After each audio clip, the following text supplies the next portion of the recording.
राम राम मेरे प्यारे भाइयों और बहनों, इलेक्शन आ रहा है। ये हैं मेरे ताऊ जी।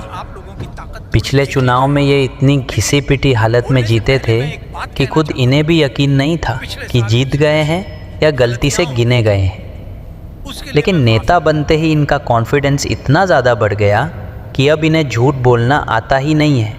मतलब सीखना चाहते हैं, कोशिश भी करते हैं, लेकिन हर बार सच ही मुंह से निकल जाता है। और यही इनकी सबसे बड़ी समस्या है। मैंने एजुकेशन मिनिस्टर से बैठकर बात की थी। मैंने कहा था एग्जाम के सवाल इतने मुश्किल बना दो कि पास करते करते आदमी के बाल सफ़ेद हो जाए। और नौकरियों के लिए भी मैंने कहा था सीट जितनी कम रखी जा सके उतनी रखी जाए। लेकिन अफसोस मैं ज़्यादा कुछ कर नहीं पाया। आजकल छोटे नेताओं की बात कौन सुनता है। लेकिन हाँ, एक काम मैं ठीक से कर पाया हूँ। मैंने कई शराब के ठेके बंद करवा दिए और जो अभी बचे हैं उनसे अच्छा खासा टैक्स वसूला जा रहा है। एक बात के लिए मुझे फिर से माफ़ी मांगनी पड़ेगी। मैं फ्री में पैसा बांटने वाली स्कीम भी बंद करवाना चाहता था, लेकिन मैं सिर्फ पैसों की राशि थोड़ी कम कर पाया। अगली बार मैं पूरी कोशिश करूंगा। बस आप लोगों से इतनी ही उम्मीद है कि वोट देते समय दिमाग भी साथ लेकर आइएगा।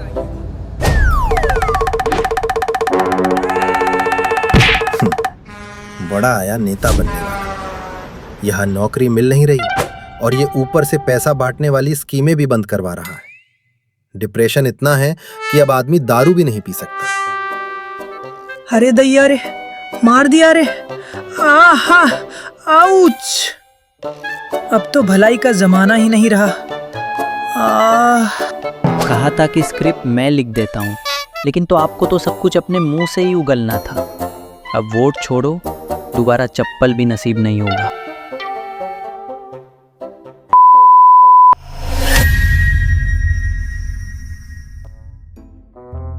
इंडियन पॉलिटिक्स, ये राजनीति कम डार्विन का थ्योरी ऑफ एवोल्यूशन ज़्यादा लगती है।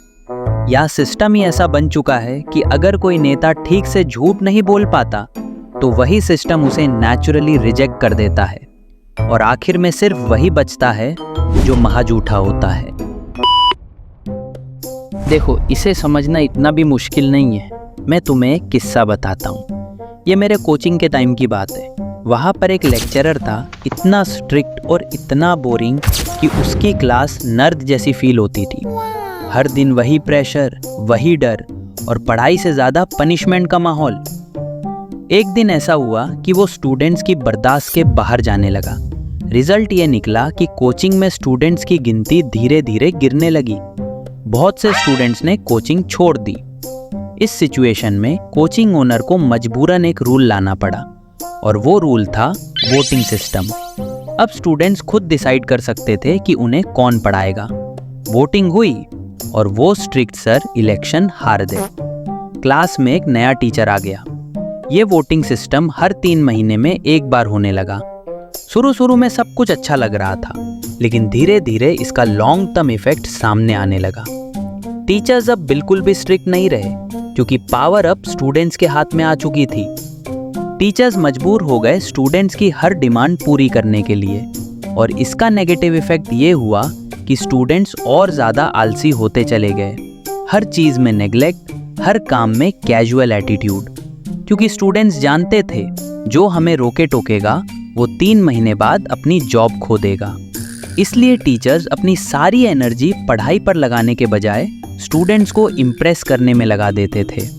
और बिल्कुल यही हाल इंडियन पॉलिटिक्स का भी है। नेता देश की ग्रोथ पर एनर्जी लगाने के बजाय पूरा साल सिर्फ अपनी कुर्सी बचाने में लगे रहते हैं। कभी प्रोपेगेंडा, कभी इमोशनल ट्रिक्स, कभी नए नए तरीके, बस किसी तरह वोटर्स को खुश रखो। और जब इतनी सारी एनर्जी सिर्फ लोगों को इम्प्रेस करने में लगा दोगे तो देश की ग्रोथ कैसे होगी। ये ट्रेंड सिर्फ पॉलिटिक्स में नहीं, बहुत जगह कॉमन है। जैसे किसी लड़की को पटाने के लिए झूठे वादे करने पड़ते हैं, वैसे तो लड़की की डिमांड फिर भी कुछ गिने चुने होती है, लेकिन पॉलिटिक्स में बात सिर्फ 1 या 2 लोगों की नहीं होती। यहाँ वोटर्स लाखों में होते हैं और उनकी डिमांड भी। और ऐसे में सबको इम्प्रेस करना किसी भी सरकार के लिए बहुत मुश्किल काम होता है। अब सवाल उठता है डेमोक्रेसी पर। क्या डेमोक्रेसी इसका प्रॉब्लम है? क्योंकि पहले वाले एग्जाम्पल में प्रॉब्लम तब शुरू हुई जब कोचिंग में डेमोक्रेसी आई। तो इसका जवाब है नहीं, डेमोक्रेसी बिल्कुल भी इसके लिए जिम्मेदार नहीं है। मान लो एक आदमी है, नाम है लच्छू सिंह, और लच्छू सिंह की 10 बीवियाँ।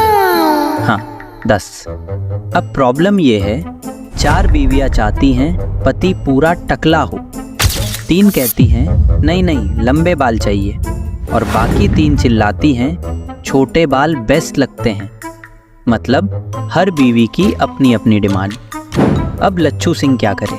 वो बोलता है चलो मेजॉरिटी देखते हैं, और 4 के हिसाब से टकला हो जाता है। बस फिर क्या था, बाकी 6 बीवियाँ भड़क जाती हैं। ये क्या तानाशाही है, हम ऑपोजिशन हैं, घर में लोकतंत्र खतरे में है। और रोज घर में कलेश ब्रेकिंग न्यूज़ बन जाता है। एक दिन लच्छू सिंह का भी दिमाग घूम जाता है।